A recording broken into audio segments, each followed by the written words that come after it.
নবী আমার মদিনারি বুলবুল, ভালোবেসে আমার আল্লাহ নামটি দিলেন মুহাম্মদ রাসূল। মারহাবা কোন নবী আমার মদিনারি বুলবুল, ভালোবেসে আমার আল্লাহ নাম রাখিলেন মুহাম্মদ রাসূল। আর সেই নবীকে ভুল বুঝিলে, সেই নবীকে ভুল বুঝিলে মিলবে না জান্নাত। আশিক বিনে কে বুঝিবে আমার দয়াল নবীর শান, উম্মত বিনে কে বুঝিবে আমার প্রাণের নবীর শান। আমার বন্ধুগণ, আল্লাহ রাব্বুল আমিন বললেন, নবী গো, এই পৃথিবীর জমিনে যারা আপনি নবীকে মানবে, যারা আপনি নবীর ইত্তেবা করবে, যারা আমি আল্লাহকে মানবে, নবী গো, এই পৃথিবীতে মানুষ যারা আমি আল্লাহর কোরআন মানবে, আপনি নবীকে মানবে, আপনার ইত্তেবা করবে, হুজুর আমি আল্লাহ রাব্বুল আমিন খুশি হইয়া ওই বান্দা বান্দীকে দুইটা পুরস্কার দান করব। একটু জোরে জোরে বলা যাবে কি সুবহানাল্লাহ? আল্লাহ বলে, নবী গো,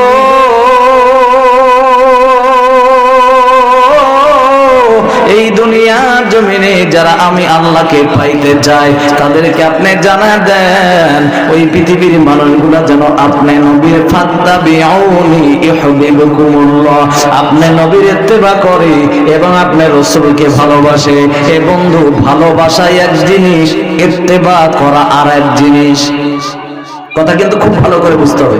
ভালোবাসা এক জিনিস, ইত্তেবা করা আরেক জিনিস। অনেক মানুষ আছে ভালোবাসি ভালোবাসি বলে গান গায়, কিন্তু আসল ভালোবাসার প্রমাণ কিন্তু পাওয়া যায় না। স্বামী আর স্ত্রী দুইজন রিকশায় চলতেছে, চলতে চলতে বউ তার মডার্ন বউ, সবে মাত্র বিয়ে হয়েছে। এই বিয়ে হওয়ার পর থেকেই তার জপমালার জিকির হলো, আমি তোমারে ভালোবাসি। সকালে দুপুরে উঠতে বসতে চলতে ফিরতে সব সময় কানের কাছে জিকির করে, আমি তোমারে ভালোবাসি। কি আমার ভাষা বুঝতে অসুবিধা হচ্ছে? এই আমি তোমারে ভালোবাসি রিকশায় উঠেও এই গল্পটা শুরু করছে। রিকশা চলতে চলতে চলতে চলতে হঠাৎ আপনাদের এই জিনাইগাতির মোড়ে এসে আরেক রিকশার সাথে ধাক্কা লেগে রিকশা থেকে দুই যাত্রী উল্টায় পড়ে গেছে। পরে এবার স্বামীর পাও কেটে অঝরে রক্ত ঝরছে, দল দল করে রক্ত পড়ছে। বউ বলছে, আমি তোমারে ভালোবাসি। ও উঠে ওর বউয়ের গান সোয়ালি এমন জোরে এক থাপ্পড় লাগায় দিছে, তুই যে আমারে ভালোবাসিস ভালোবাসিস জিকির করতেছিস, এই জিকির না করে আমার পাও কেটে রক্ত প্রবাহিত হচ্ছে, তোর জামা ছিঁড়ে কাপড় ছিঁড়ে কাপড়ের এক অংশ ছিঁড়ে যদি আমার পায়ের ক্ষত জায়গাতে ব্যান্ডেজ লাগায় দিস, তাহলেই তো প্রমাণ হয় তুই আমারে ভালোবাসিস।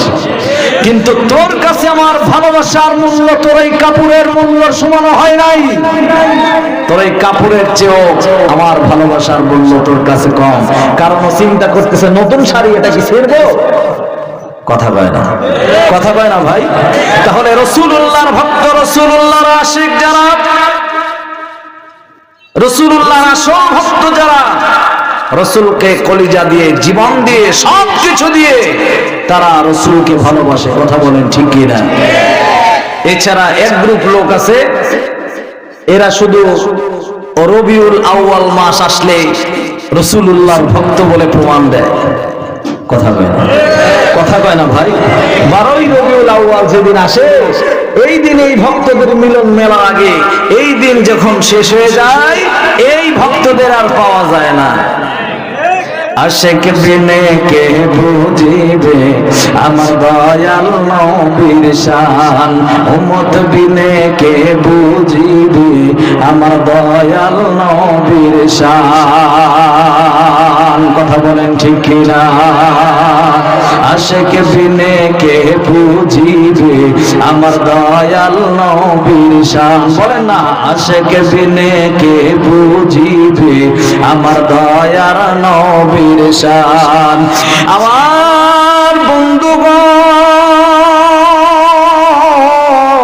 আল্লাহ রাব্বুল আমিন বললেন, নবী গো, এই পৃথিবীর জমিনে যারা আপনি নবীকে মানবে, যারা আপনি নবীর ইত্তেবা করবে, যারা আমি আল্লাহকে মানবে, নবী গো, এই পৃথিবীতে মানুষ যারা আমি আল্লাহর কোরআন মানবে, আপনি নবীকে মানবে, আপনার ইত্তেবা করবে, হুজুর আমি আল্লাহ রাব্বুল আমিন খুশি হইয়া ওই বান্দা বান্দীকে দুইটা পুরস্কার দান করব।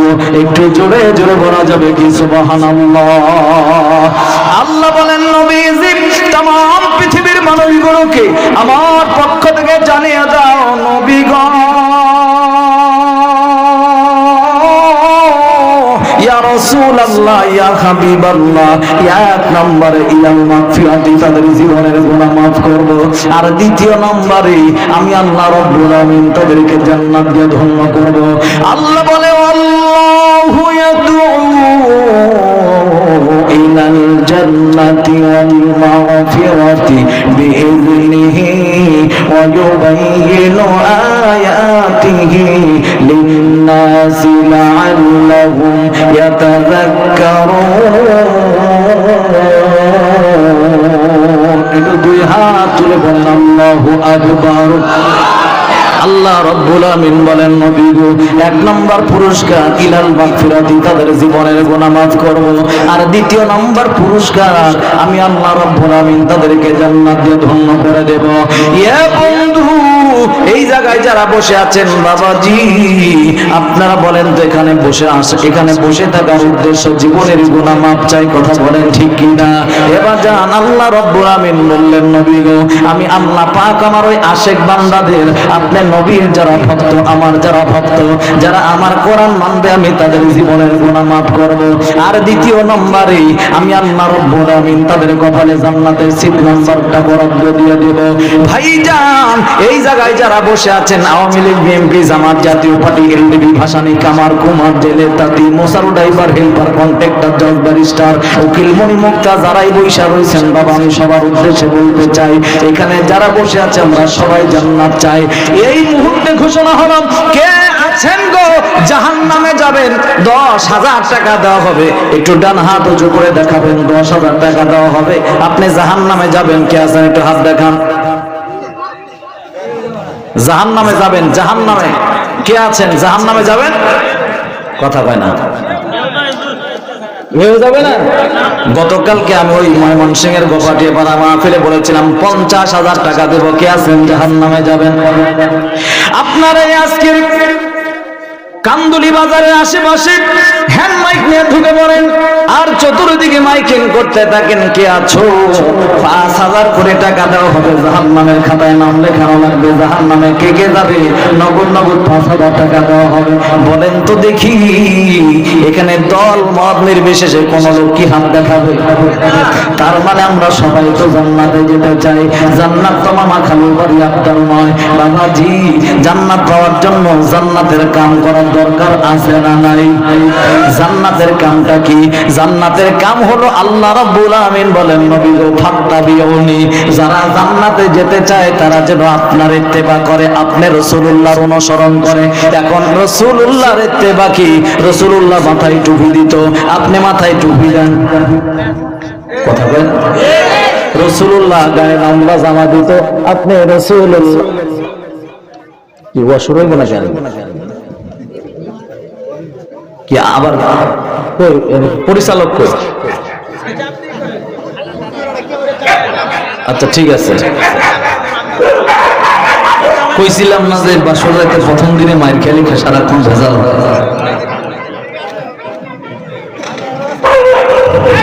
হইল। আল্লাহ বাবা, আলহামদুলিল্লাহ। একটু জবান খুলে বলেন আল্লাহু আকবার। একটু ডান হাত উঁচু করে বলেন তো আল্লাহু আকবার। আমার ভাইরা, আমার বন্ধুগণ, আল্লাহ রাব্বুল আমিন বলে ফাত্তাবিউনি, যারা রাসূলকে ভালোবাসো, আমি আল্লাহকে ভালোবাসো, জান্নাতটা পেতে চাও, তারা রাসূলুল্লাহর আদর্শ জীবনে গ্রহণ করো। লাকাদ কানা লাকুম ফি রাসূলিল্লাহি উসওয়াতুন হাসানা। রাসূলুল্লাহর মতো দাড়ি রাখো, রাসূলুল্লাহর মতো টুপি দাও, রাসূলুল্লাহর মতো জামা দাও। রাসূল যেভাবে রাষ্ট্র পরিচালনা করছে সেইভাবে রাষ্ট্র পরিচালনা করো। রাসূল যেভাবে পরিবার পরিচালনা করছে সেইভাবে পরিবার পরিচালনা করো। এখন আমি রাসূলুল্লাহর ভক্ত, আমি বউ পিটানোর জন। কথা বলেন, আমি তো রাসূলুল্লাহর ভক্ত কিন্তু বউ পিটানোর জন। কিন্তু রাসূল তো কোনোদিন স্ত্রীদের গায়ে হাত দেন নাই।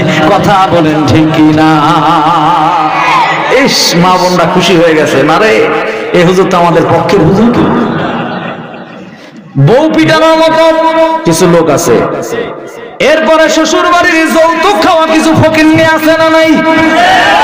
রাসূল তো যৌতুক নেয় নাই, আপনি রাসূলুল্লাহর ভক্ত, আপনি যৌতুক নিলেন।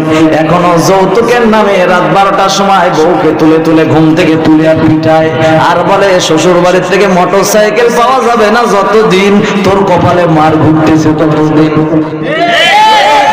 কি এরকম ফকিন্নি আছে না নাই? কথা বলেন, কথা বলেন, আছে না না?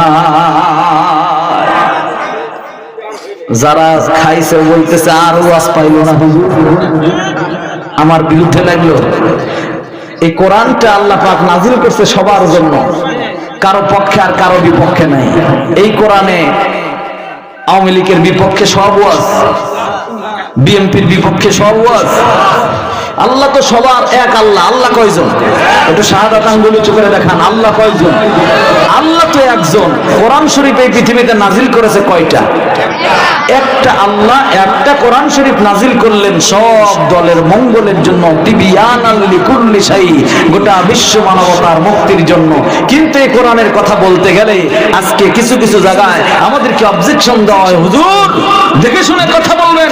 বিগত স্বৈরাচারের আমলে, শেখ হাসিনার আমলে পাবনায় ওয়াজ করতে গেলাম, আমাকে বলছে দেখে শুনে ওয়াজ করবেন। তা আমি বললাম 12 বছর দেখে শুনে কোরআন হাদিস যা পড়েছি, এবার আমি দেখে শুনেই ওয়াজ করতেছি, কোরআন হাদিসের বাইরে বলবো না। বলছে হুজুর এ দেখা সে দেখা না, আশেপাশে আর্মি, র্যাব, পুলিশ সব ঘুরতেছে। কথা কি বুঝছেন? এখনো কিছু লোক কত বড় সাহস, এসে বলে দেখে শুনে ওয়াজ করবেন। কি আমরা কি দেখে ওয়াজ করবো? তোর বাপের চেহারা দেখে ওয়াজ করবো? আমরা তো কোরআন হাদিস দেখে ওয়াজ করব। কোরআন কোন আওয়ামী লীগ চেনে না, কোরআন কোন বিএনপি চেনে না, কোরআন কোন জামাত চেনে না, কোরআন কোন জাতীয় পার্টি চেনে না। এই কোরআন আওয়ামী লীগ, বিএনপি সবার উচ্চতে এই কোরআন সব সমস্যার সমাধান দিতে পারে। কথা বলেন ঠিক না বেঠে? এই কোরআনের কথা বলবো, কার গায়ের উপর গেল আর কার পিঠের উপর গেল ওটা দেখার টাইম নাই। তাতে কোন দল খুশি হবে আর কোন দল বেজার হবে ওটা দেখার টাইম আছে? এই কোরআন শরীফ আছে চোর চুরি করলে হাত কেটে দাও। এখন এই চোরের ওয়াজ যদি আমি শুরু করি, আপনাদের এই কান্দুলির গ্রামের যত চোর আছে, আপনারা কি মনে করছেন ওই চোরেরা আমার নামে বাহা দিবে, মারহাবা দিবে? ওই চোরের ওখান থেকে বলবে এই শালা হুজুরে নিয়ে আসলো কোন শালাবে। কথা বল না, কথা বল না ভাই। চোর কোনদিন কোরআনের পক্ষে হয় না, আর কোরআন কোনদিন চোরের পক্ষে হয় না। সুদখোর কোনদিন কোরআনের পক্ষে হয় না, আর কোরআনও কোনদিন সুদখোরের পক্ষে হয় না। যৌতুকখোররা কোনদিন কোরআনের পক্ষে হয় না, আর কোরআন কোনদিন যৌতুকখোরের পক্ষে হয় না। ভাইরা আমার, বাবাজিরা আমার, কাম টু মাই পয়েন্ট। আলোচনা ভিন্ন দিকে নিব না বাবাজি, আজকে মাত্র একটু অ্যাডভার্টাইজটা করে চলে যাই। যেহেতু নবীর ভক্ত, নবীর আশিক বলে প্রমাণ দিতে চান, আল্লাহ রাব্বুল আমিন বলেন নবী গো, লাকাদ কানা লাকুম ফি রাসূলিল্লাহি উসওয়াতুন হাসানা। যারা আপনি রাসূলুল্লাহর আদর্শ জীবনে বাস্তবায়ন করলো, প্রকৃত তারাই হলো মুমিন, তারাই হলো সত্যিকার আশিক। এখন রাসূলুল্লাহর আশিক হওয়ার জন্য বাবা আমি আর একটুখানি আপনাদের সামনে পরিচয়টা দেব। আল্লাহর নবী বলেন লা ইউমিনু আহাদুকুম হাত্তা কুনা হাব্বা ইলাইহি, আল্লাহর নবী বলেন তোমরা ততক্ষণ পর্যন্ত পরিপূর্ণ কামেল মুমিন হতে পারবে না যতক্ষণ পর্যন্ত তোমার নবী মুহাম্মদুর রাসূলুল্লাহকে নিজের কলিজার চেয়ে বেশি ভালো না বাসতে পারবে। আমরা তো সবাই রাসূলকে ভালোবাসি, এখন কেমন ভালোবাসেন ভালোবাসার প্রমাণটা নিয়ে যান বাবা। দেখতে দেখতে ঘড়ি কাটা সময়টা আমার শেষ হয়ে যায় বাজান, আর কোনো লম্বা আমি করতে পারি না। হযরতে ওমর রাদিয়াল্লাহু তাআলা নবীজির দরবারে গেলেন, ডেকে বললেন নবীজি আমি আপনাকে ভালোবাসি, কিন্তু আমার কলিজা সে বেশি না। রাসূল বললেন ওমর রে, এখনো তুমি কামেল মুমিন হতে পারো নাই, পরিপূর্ণ মুমিন হতে পারো নাই। কারণ পরিপূর্ণ মুমিন হওয়ার জন্য তোমার সন্তান সন্ততি এমনকি নিজের জীবনের চেয়ে বেশি ভালোবাসা লাগবে। তার মানে ওমর ডাক দিয়ে বলে নবী গো, আমি তো আসলে আপনাকে ভালোবাসি, কিন্তু আপনি নবীর মুখ থেকে আজকে একটা দলিল নিলাম। জোরে বলেন সুবহানাল্লাহ। মেজাজে ওহী ওর কি বুদ্ধি কম?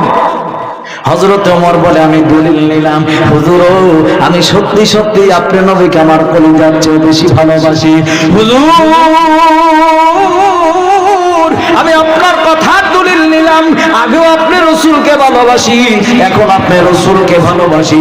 আমার এই জীবন একবার নয় দুইবার নয়, আমার জীবন যদি বারবার যায় আর আমার জীবন যদি বারবার আল্লাহ জিন্দা করে দেয়, আমি রাসূলুল্লাহ আপনি রাসূলুল্লাহকে আমি ওমরের জীবনের চেয়েও হাজার হাজার লক্ষ গুণ কোটি গুণে বেশি আপনাকেই ভালোবাসি। একটু জোরে জোরে বলেন সুবহানাল্লাহ। আল্লাহর নবী পানের নবী গো, আপনি নবী আমার জীবনের জীবন, আপনি নবী মোর জীবন সাথী, অন্ধকার কবরের বাতি, আপনি নবী ছাড়া বাঁচে না এ জীবন। আল্লাহর নবী ও পানের নবী গো, আপনি নবী আমার জীবনের জীবন। আমার ভাইরা হযরত ওমর রাদিয়াল্লাহু তাআলা এর দলিলটা যখন পেয়ে গেল, ওমর বলল আমার জীবনের চেয়ে আমি আপনাকে বেশি ভালোবাসি।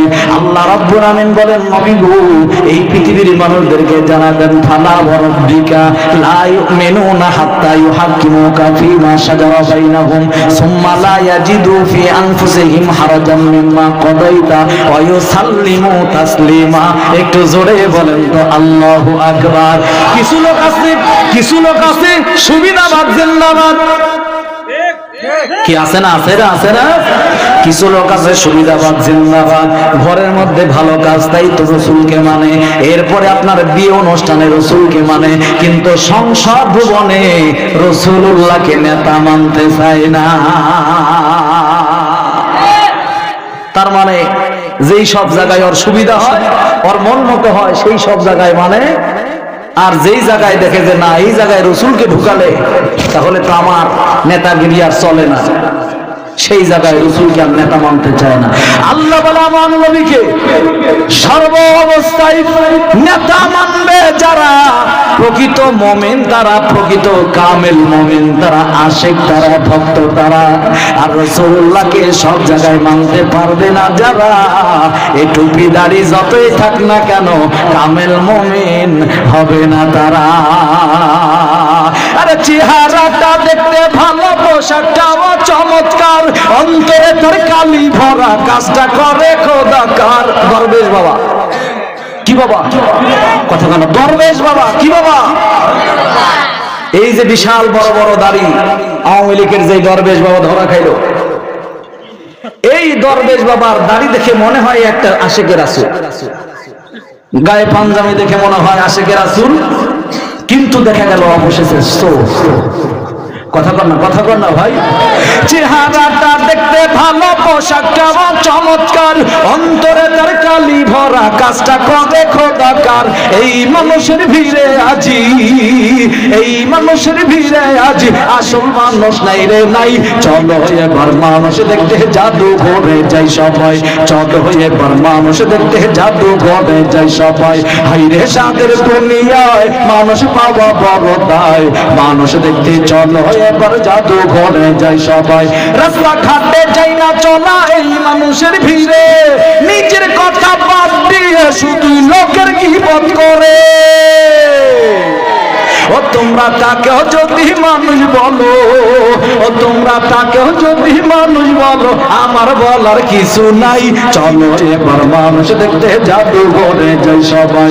হাইরে সাদের দুনিয়ায় মানুষ পাওয়া বড় দায়, মানুষ দেখতে চলো এবার জাদু ঘরে যাই সবাই।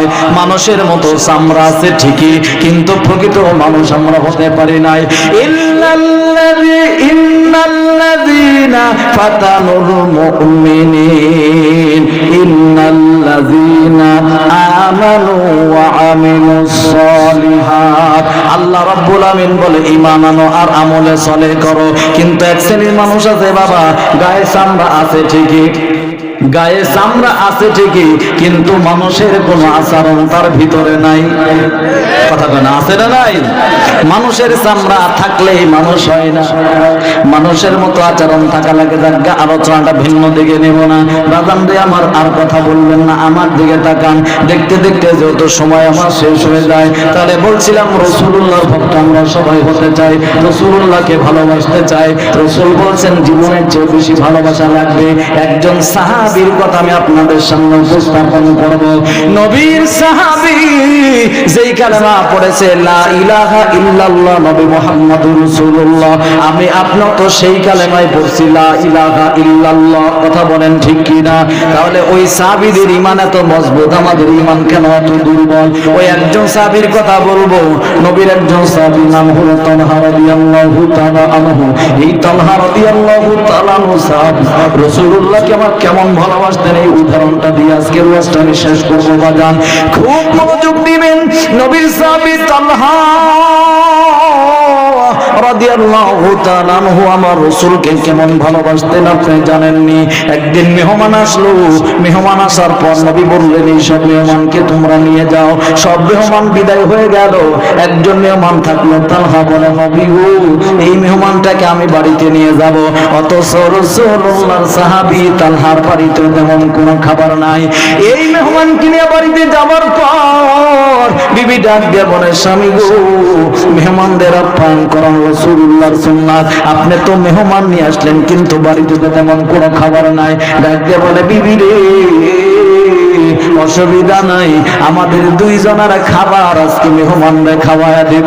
একটু জোরে জোরে বলেন তো ভাই সুবহানাল্লাহ।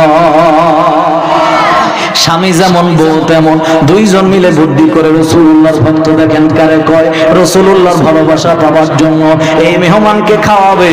সামান্য একটু খাবার দিল, ডাক দিয়ে বলে স্বামী রে, এই খাবারটা আমি আপনার কাছে দিলাম, মেহমানকে নিয়ে খাবারের জন্য বসবেন। আপনি যখন খাবারটা স্টার্ট করতে বলবেন, খাবারটা শুরু করতে বলবেন, এই মেহমান যখন খাবার শুরু করবে আমি তখন আস্তে করে বাতিটা নিভায় দেব। যখন বাতি নিভা দিব আপনি খাবেন না, আপনি শুধু মুখটা নড়াবেন আর ওই মেহমানটা খাবে, তাহলে তো মেহমানের পেটটা পরিপূর্ণ হয়ে যাবে।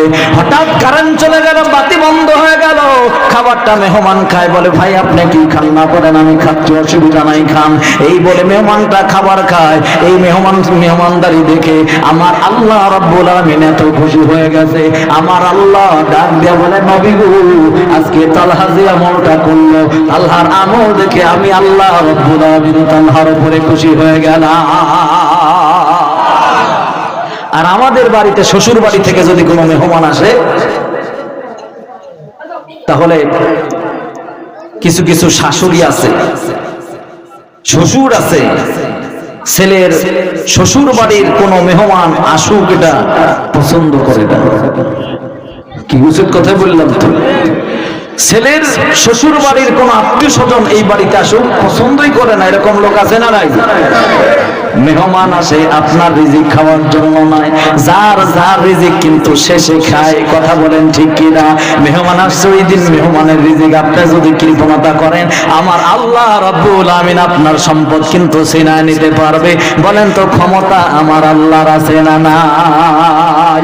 আমার ভাইরা, এই তালহা রাদিয়াল্লাহু তাআলা একদিন নবীজি যুদ্ধের ময়দানে রাসূলুল্লাহ চতুর্দিকে সাহাবী ঘুরতে থাকলো, চক্রের মতো ঘুরতেছে ঘুরতেছে ঘুরতেছে, একবার ডাইনে যায় আর একবার বামে যায়। বাবাজি একটুখানি দিলটা নরম করে দেন। দেখেন তো দেখেন তো, নবীর সাহাবীর মতো ভক্ত হইয়া যেই সাহাবী এত কষ্ট করলো, আপনি সাহাবীর কথা শুনে একটা ফোঁটা চোখের পানি ফেলতে পারেন কিনা? আপনার দিলটা একটু নরম হয় কিনা? আপনার অন্তরটা একটু কাঁদে কিনা? এ বন্ধু, যদি ওই নবীর সাহাবীর কথা শুনে যদি নবীর ভক্ত হয়ে আপনার দিল দিয়ে, আপনার চোখ দিয়ে যদি এক ফোঁটা পানি গড়ে পড়ে, মনে করবেন আপনার দিলটা এখনো ঈমানের পক্ষে আছে, আপনার নফসটা এখনো কলবে সালিম আছে, আপনি এখনো আমার আল্লাহর কাছে দামি হতে পারবেন। ইচ্ছা করে বাবা কান্নাকাটি করা যায় না। এবার ওই সাহাবীর কথা বলছি, তালহা রাদিয়াল্লাহু তাআলা নবীজির ডান বাম চতুর্দিকে ঘুরতে ঘুরতে ঘুরতে ঘুরতে নবীজি ডাক দিয়ে বললেন, সাহাবী একবার ডাইনে যাও, একবার বামে যাও, একবার সামনে যাও, একবার পিছনে যাও। তার কারণ কি? সাহাবী ডাক দিয়ে বলেন, নবী গো, আমার আশঙ্কা হয়, আমার ভয় হয়, কাফের বেঈমানেরা আপনাকে টার্গেট করে বসে আছে। মনে হয় এখনই তারা অস্ত্রগুলো ছুড়বে, এখনই তারা তীরগুলো নিক্ষেপ করবে। আমার ভাইয়া, আমার বন্ধুগণ, এই কথা বলতে না বলতে চতুর্দিক থেকে বৃষ্টির মতো তীর আসতে শুরু হয়ে গেল। তালহা রাদিয়াল্লাহু তাআলা ডান পাশের একটা তীর এসে লেগে গেল। বাবাজি যখন দূর থেকে তীরটা এসে লাগলো, ফিনকি দিয়ে রক্ত বের হওয়া শুরু হয়ে গেল। কিন্তু তালহা তাকা দেখি ওই দুই দিক থেকে আরেকটা তীর আসতেছে। এই তালহা দেরি করলেন না, তালহা আবার বাম দিকে দৌড় মারলেন। বাম দিক থেকে বাবাজি আরেকটা তীর এসে তালহার বাম পাজরে ঢুকে গেল। আবার তালহা তাকা দেখি সামনের দিক থেকে একটা তীর আসতেছে। আবার তালহা সামনে যায়, সামনের দিক থেকে এসে তীরটা বুকের মধ্যে বিদ্ধ হয়ে যায়। এইভাবে একটা নয়, দুইটা নয়, বর্ণনায় পাওয়া যায় 80 থেকে 82টা তীর সেদিন তালহা রাদিয়াল্লাহু তাআলা গোটা শরীরটাকে ঝাঁঝরা করে দেয়। ভাই গো, আপনার রাসূলুল্লাহর ভক্ত, আপনার রাসূলুল্লাহর আশিক, কিন্তু তালহা রাদিয়াল্লাহু তাআলা সেও রাসূলুল্লাহর আশিক। একটা নয়, দুইটা নয়, 80 থেকে 82টা তীর গোটা শরীরের ভিতরে ঢুকে পড়লো। গোটা শরীর দিয়ে রক্ত ঝরে ঝরছে। একবার খেয়াল করেন, আপনার এই 3.5 হাত বডিতে 80টা যদি তীর বিদ্ধ হয়, শরীরের কোন জায়গা বাদ থাকবে? শরীরের কোন অংশ বাদ থাকে? গোটা শরীরে তীর লেগে গেছে, গোটা শরীর দিয়া রক্ত ঝরে ঝরছে। তালহা চোখের পানি ছেড়ে কান্নে, নবী গো, মনে হয় আর বেশিক্ষণ আমি বাঁচব না। নবী চোখের পানি ছেড়ে কান্দে, মালিক, আমার তালহা আমাকে ভালোবেসে আমার জন্য গোটা শরীরের ভিতরে তীর লাগায় দিয়েছে। এরে তালহা, এটা তুমি কি করছো? কেন এটা করলা? তালহা বলেন, নবী ও, আমি তালহা দেখতে পাই আমার নবীর উপরে আক্রমণ হবে। আমি তালহা দেখতে পাই আমার রাসূলুল্লাহ দিয়ে তীর ধেয়ে আসছে। আমি যত আপনার ভক্ত, আমি কিভাবে আর বসে থাকবো? আমি আর সহ্য করতে পারি নাই। একটা নয়, দুইটা নয়, আমার শরীরে যতগুলো তীর লাগছে আমার কোনো দুঃখ নাই। কিন্তু নবী গো, ইয়া রাসূলুল্লাহ, ইয়া হাবিবাল্লাহ, আমি শুধু আপনার কাছে দোয়া চাই, আপনি শুধু কিয়ামতের ময়দানে আমি তালহার জন্য আমার আল্লাহর কাছে একটুখানি সুপারিশ করবেন। একটু জোরে জোরে বলেন তো ভাই, সুবহানাল্লাহ। আল্লাহ রাব্বুল আমিন নবীর সাহাবী তালহা রাদিয়াল্লাহু রাদিয়াল্লাহু তাআলা নূর উপরে খুশি হয়ে গেল। নবীজি আমার আল্লাহকে ডেকে ডেকে বলে, আল্লাহ, যেই তালহা আমি নবীকে ভালোবাসার প্রমাণ দিতে যাইয়া শরীরের ভিতরে এতগুলো তীর লাগাইলো, তার এই শরীরের রক্তটাকে আমি নবী জাহান্নামের আগুন থেকে হারাম ঘোষণা করলাম। আমার আল্লাহ রাব্বুল আলামিন জাহান্নামের আগুন থেকে তার রক্ত হারাম ঘোষণা করেছেন। একটু জোরে আওয়াজ দিয়ে আরেকবার বলেন তো ভাই সুবহানাল্লাহ। ওই সাহাবী এবার যখন শেষ বিদায় নিয়ে চলে যাবে, ডাক দিয়ে বলেন, নবী গো, একটুখানি আমার দিয়ে তাকান, এখনো দেখায় আমার শেষ হয় নাই। আপনার নবীকে প্রাণ ভরে হৃদয় ভরে আর একটু দেখতে চাই। পাইলে নিরালাই গো তোমায়, পাইলে নিরালাই, পাইলে নিরালাই গো তোমায়, পাইলে নিরালাই। তোমার দুই কদমে চুমু দিব, চরণ ধুলি মাখবো গায়ে, পাইলে নিরালাই গো তোমায়, পাইলে নিরালাই। আমার ভাইরা, আমার বাবাজিরা, এখন আমি আপনাদের সামনে এই মাদ্রাসার রাজিস্তানা ছাত্রদের একটুখানি কথা বলবো। এই যে ছাত্ররা যারা এই মাদ্রাসায় আছে, এরা তো সবাই আল্লাহর মেহমান, এরা সবাই নবীর মেহমান। আল্লাহর মেহমানকে যারা ভালোবাসবে, আমার নবীর মেহমানকে যারা ভালোবাসবে, আমার আল্লাহ তাদেরকে কিন্তু ভালোবাসবে। কথা বলেন ঠিক কি না? এই ভালোবাসার প্রমাণটা আজকে আপনারা কারা কারা দিতে পারবেন? তার আগে জানতে চাই, এখানে কার কার মা নাই, মারা গেছে, একটু হাত দেখান তো। যার মা নাই একটু হাত উঁচু করে দেখান। কার কার বাবা নাই আর এক হাত দেখান। যাদের মাও নাই, বাবা নাই, একটু হাত উঁচু করে দেখান তো, দেখান তো। আল্লাহ, টাকা দেখে এখানে কতগুলো মানুষের মা নাই, কতগুলো মানুষের বাবা নাই। এই মানুষগুলা কোরআন শোনার জন্য আসছে, যাদের মা নাই, বাবা নাই। এই মাদ্রাসায় যারা ছাত্র, এই কোরআনের জ্ঞান তাদের বলেন তো আছে না নাই? এই কোরআনের ভিতরে আমার আল্লাহ রাব্বুল আলামিন মা বাপ সম্পর্কে কি বলছে, ওয়াজ নসিহতটা করার জন্য মাত্র 2 মিনিট সময় লাগবে। আল্লাহ বলে, ওয়াকাদা রাব্বুকা আল্লা তা'বুদু ইল্লা ইয়্যাহু ওয়া বিল ওয়ালিদাইনি ইহসানা ইম্মা ইয়াবলুগান্না ইনদাকাল কিবার আহাদুহুমা আও কিলাহুমা ফালা তাকুল লাহুমা উফফিন ওয়া লা তানহারহুমা ওয়া কুল লাহুমা কাওলান কারীমা। একটু দুই হাত উঁচু করে বলেন আল্লাহু আকবার। আল্লাহ রাব্বুল আমিন বলেন, নবী গো, এই পৃথিবীর জমিনে যে মানুষগুলা মা বাপের সাথে কথা বলবে, তারা যেন কোরআনের জ্ঞান অর্জন করে নাই, তারা যেন কোরআন দিয়ে তাদের মা বাবার সঙ্গে সুন্দর আচরণের নিয়মটা শিখে নেয়। আল্লাহ রাব্বুল আমিন বলেন, নবী গো, যারা মা বাপের সন্তান, তারা মন খুলে কান খুলে শুনে রাখো। এবার যান, এখানে তো সবাই আমরা মায়ের মাতৃগর্ভ থেকে পৃথিবীতে এসেছি। আমি আপনি, এই ফ্যানটা বন্ধ করে দাও, আমি আপনি একদিন এই দুনিয়াতে কিছুই ছিলাম না। আমি আপনার কোনো নাম পরিচয় বাবা এই দুনিয়াতে ছিল না।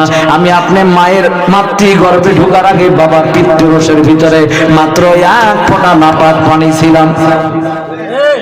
এই 1 ফোঁটা নাপাক পানির মানুষ আজকে দুনিয়াতে আসার পর নিজের বিদ্যা বুদ্ধির ভারে আত্মভূমিকা করে দাম্ভিকতা জীবন করতে যাইয়া মা বাপকে ভুলে গেছি, আমার আল্লাহকেও কিন্তু ভুলে গেছি। আল্লাহ বলে, বান্দা, যারা আমাকে পাইতে চাও, তারা আমার গোলামি করো, আমার ইবাদত করো, আর তোমাদের মা বাবার সাথে সুন্দর আচরণ করো। উফফি ওয়ালা তানহারহুমা ওয়া কুল লাহুমা কাওলান কারীমা। তাদের সাথে হাতের আঙ্গুল উঁচু করে কথা বলবা না, চোখ রাঙিয়ে কথা বলবা না, তাদের সাথে ধমকের সুরে কথা বলবা না। কারণ তাদের সাথে ধমকের সুরে কথা বললে তারা যদি রাগ হয়, তাদের কলিজায় যদি দুঃখ লাগে, তাদের অন্তরে যদি ব্যথা লাগে, আমার নবী বলেন, হৃদয় রব্বি ফি হৃদয় ওয়ালিদাইন, যারা মা বাপকে কষ্ট দেয় তারা যেন আমার আল্লাহকে কষ্ট দেয়।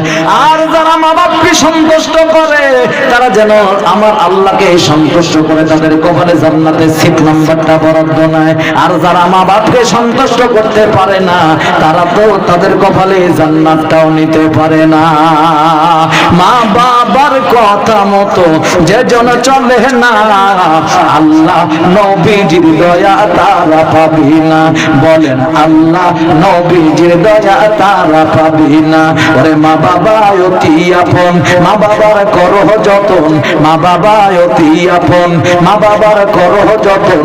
তিন কথারই সাথী পায়া ভুইলা যাইও না, আল্লাহ নবীজির দয়া তারা পাবে না। ইয়া বন্ধু কার মা নাই, কার বাবা নাই, ওই মার কথা মনে কর, বাবার কথা মনে কর। যেই বাবা দুনিয়ার জমিনে জিন্দা ছিল আজকে কবর জগতের বাসিন্দা, যেই মা দুনিয়াতে জিন্দা ছিল সেই মা আজকে কবরের বাসিন্দা। সময় যেদিন হবে গো, সুম্মা ইযা জা আজালুহুম লা ইস্তাখিরুন, সেদিন মালাকুল মউত আজরাইল আমাকে তোমাকে আর একটা সেকেন্ড সময় কিন্তু দিবে না। দিবে দিবে কথা কোন সময় দিবে? আল্লাহ রাব্বুল আমিন বলে পৃথিবীর মানুষ যদি তোমরা মৃত্যু থেকে বাঁচার জন্য যদি তোমরা তারকারাজির মধ্যে ঢুকে পড়ো, আইনামা তাকুনু ইউদরিকুমুল মাউত ওয়ালাউ কুনতুম ফি বুরুজিম মুশাইয়াদা। আল্লাহ রাব্বুল আমিন বলে পৃথিবীর মানুষ তোমরা যদি ক্ষমতার বলে টাকার বলে তোমরা যদি ওই তারকারাজির মধ্যে ঢুকে পড়ো আর সেখানে যদি তোমার হায়াত শেষ হয়, সেখানেই মালাকুল মউত আজরাইল যাবে তোমাকে গ্রেফতার করবে, তোমার প্রাণ পাখিটা আমি আল্লাহর কাছে ধরা দিয়ে দিবে। এ বাজান ইচ্ছাই হোক অনিচ্ছাই হোক একদিন তো আজরাইলের কাছে ধরা দেওয়াই লাগবে। আল্লাহ পাক বলে ফাসুবহানাল্লাযী বিয়াদিহি মালাকুতু কুল্লি শাইইন ওয়া ইলাইহি তুরজাউন। মানুষ ইচ্ছাই হোক অনিচ্ছাই হোক একদিন নয় একদিন আমি আল্লাহর কাছেই তোকে প্রত্যাবর্তন করা লাগবে। বাবাজি একটুখানি দিলটা নরম করে দাও, দেখো তো তোমার মরণের কথা স্মরণ হয় কিনা। একদিন দুনিয়ার জমিনে আমি তুমি কিছুই ছিলাম না, এক ফোঁটা নাপাক পানি ছিলাম, আল্লাহ পাক দয়া করে মায়া করে তোমাকে আমাকে দুনিয়ায় পাঠাইছে। যেই আল্লাহ তোমাকে এক ফোঁটা নাপাক পানি থেকে সৃষ্টি করতে পারছে, ওই একই আল্লাহ আবার মৃত্যু থেকে জীবিত করতে পারবে। কথা বলেন পারবে কি পারবে না? যে আল্লাহ মৃত্যু থেকে আবার জীবিত করবে, কথার উপরে বিশ্বাস বলেন তো আছে না নাই? একদিন ওই আল্লাহর কাছে উঠা লাগবে, ওই আল্লাহর আদালতে কি জবাব দিবেন? জীবনে কোন দিন কত আমল করছেন, কোন আমল কবুল হয়েছে কি হয় না জানি না। এতগুলো মানুষ, এই মানুষদের মধ্যে বাবা আমি লম্বা করে আবদার করব না। আল্লাহর কোরআন হলো 30 পারা, এই 30 পারা কোরআনকে সাক্ষী রেখে এই মাদ্রাসা 30টা ছাত্রকে ভালোবেসে আমি আপনাদের কাছে উদাত্ত আহ্বান জানাবো বাবাজি, মাত্র 6 জন লোকের কাছে আবদার করব। জানি না এই 6 জন লোক কোন 6 জন লোক। টাকা থাকলেই হজ করা যায় না, টাকা থাকলে দান করা যায় না, কারণ সবার দান দিয়া কিন্তু ইসলামের কাজ হয় না। কথা কোন হয়? 6 জন লোকের কথা বলছি। প্রথম 3 জন ব্যক্তি একটু হাত উঁচু করে বলবেন হুজুর আমি 30 পারা কোরআনকে ভালোবেসে রাসূলুল্লাহর ভক্ত হয়ে রাসূলুল্লাহর সত্যিকার আশিক হয়ে তালহা তো জীবন দিয়েছে, আমি তো জীবন দিতে পারলাম না। আমার রাসূলুল্লাহর ভক্ত আশিকেরা, রাসূলুল্লাহর খাঁটি উম্মতেরা, রাসূলুল্লাহর মেহমানরা এই মাদ্রাসায় বাস করে, আমি তাদেরকে ভালোবেসে 30,000 টাকা এই মাদ্রাসার জন্য বরাদ্দ দিলাম।